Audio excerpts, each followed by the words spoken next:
Overcoming challenges from the U.S. tariffs also in focus at an investment business forum in Johor Bahru. Singapore's Trade and Industry Minister singling out the Johor-Singapore Special Economic Zone as important and timely as global protectionism rises. Mr. Gan Kim Yong says it shows how like-minded nations can work together to unlock benefits and offers businesses opportunities to strengthen their supply chains amid uncertainty from sweeping U.S. tariffs. Nadira Zaidi with more. This empty plot of land in Johor's Tanjung Langsat, as big as about 6 football fields, will soon house a plant-based protein manufacturing facility. It is being developed by Singaporean agricultural commodities trader Agrocop and a dairy company in Japan. It's an hour away from Woodlands Checkpoint and part of the Johor-Singapore Special Economic Zone. Agrocop expects the plant to help double protein production to 6,000 tonnes annually. The company has grown for the last 30-35 years, being principally a trader, and we're hoping to diversify our business to go further downstream and access more margin. So investments like this will help us get there. At the first joint JS-SEZ Business and Investment Forum in Johor, Trade and Industry Minister Gan Kim Yong says such cross-border collaboration is important and timely. Amidst a sharp rise in protectionism around the world, it demonstrates how like-minded countries can work with each other to overcome challenges facing us and unlock win-win benefits. And timely, because the JS-SEZ presents an opportunity for businesses to explore how to strengthen their supply chains. Mr. Gan adds, firms that want to tap on the JS-SEZ to expand will have a new dedicated office formed by his ministry, Enterprise Singapore, and the Economic Development Board. According to industry experts, the Special Economic Zone helps firms overcome inherent constraints like land, manpower, and energy. During his speech, Malaysian Investment, Trade and Industry Minister Tengku Zafrul Aziz says the goal of the JS-SEZ initiative is to roll out 100 projects within a decade. To begin with, there will be 50 in the next 5 years, benefiting sectors like education, manufacturing and the digital economy. He's also hoping for support from the public and private sectors, but not just between Singapore and Malaysia, but across ASEAN and beyond. For example, investments can come in the form of financial packages. Ultimately, we want the JS-SEZ to be more than just a bilateral framework. It's a value proposition for the whole of ASEAN and even beyond. So yes, we need to get the foundations right, but we must continue to be ambitious and always strive to move onwards. Johor has also proposed carving out an ASEAN industrial park within the zone and creating a sandbox to test new technologies and policies.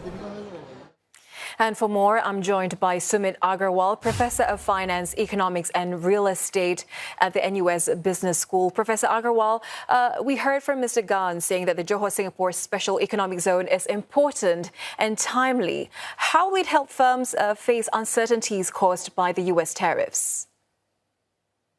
I agree with Minister Gan that this is timely. It will especially help businesses that are facing pressure from the global trade barriers that have been imposed by the US.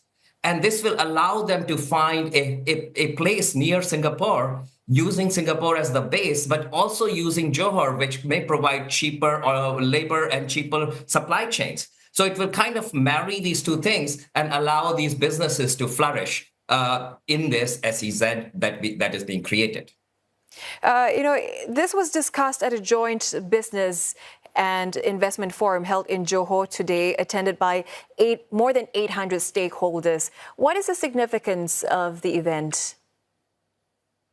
No, so this is important because typically what we worry about is these kind of SEZ is being created. This is a government entity. Now the private sector and the public is coming together and kind of taking part or taking ownership of this and taking stake in it. So this gives a confidence to the investors that this is not just a government entity or government initiative, but it's an initiative where the private sector and the business are coming together. A new joint project office, meanwhile, will be set up to help businesses. Your assessment on the significance and the timing of this office, how far will the Johor-Singapore SEZ go in encouraging firms to expand? Yeah, so the Joint Task Force Office will also be helpful because, look, lots of decisions need to be made in real time. And as opposed to trying to go back and forth, now you can just call up the office and say, these are the hurdles we are facing, either tariff hurdles or any other hurdles, labor issues, passing some barriers, which could be some frictions that are being created on the ground. This can be solved immediately. And that is, again, showing to the investors that we are serious about this kind of investment and we are taking all the steps that are needed to kind of overcome any hurdles in real time. What other opportunities do you think lie ahead for the Johor-Singapore SEZ? Oh, I mean, I think there is much bigger things that we can envision going forward. I think this is like a prototype that can be used to kind of grow in the ASEAN region. And we can think about how we can create this. And as you had in your monologue earlier, that this can be used as something that where we can create a trading zone for ASEAN countries. And we don't need to rely on the broader trading zones with the US, and we don't need to negotiate with them that heavily. Do you see this as a model for investment cooperations with other nations as well? Clearly, I mean, that will require some work on the part of Singapore and Malaysia to show that we are complying with all the rules and regulations. Could be data regulations, could be trade regulations, trademark regulations. But if all of those kind of work together, then this could be a model that can be used more broadly. Professor Agarwal, we know that DPM Gan is also chairing a new task force following the announcement of US tariffs. How do you envision the newly formed tariff task force playing a role in fostering deeper ties between the two countries, Malaysia and Singapore? Yeah, so I think this shows, again, that, look, we can step away and Malaysia and Singapore can show that we don't need to rely on the US to kind of provide us the export requirements that we have for the country. And I mean, these things will happen. Right now it's America. There could be other countries that could come back to Singapore or ASEAN countries and create some problems. So if we have more ties within the region and showing that we can work together easily, then we are less reliant on such shocks by the US or other countries.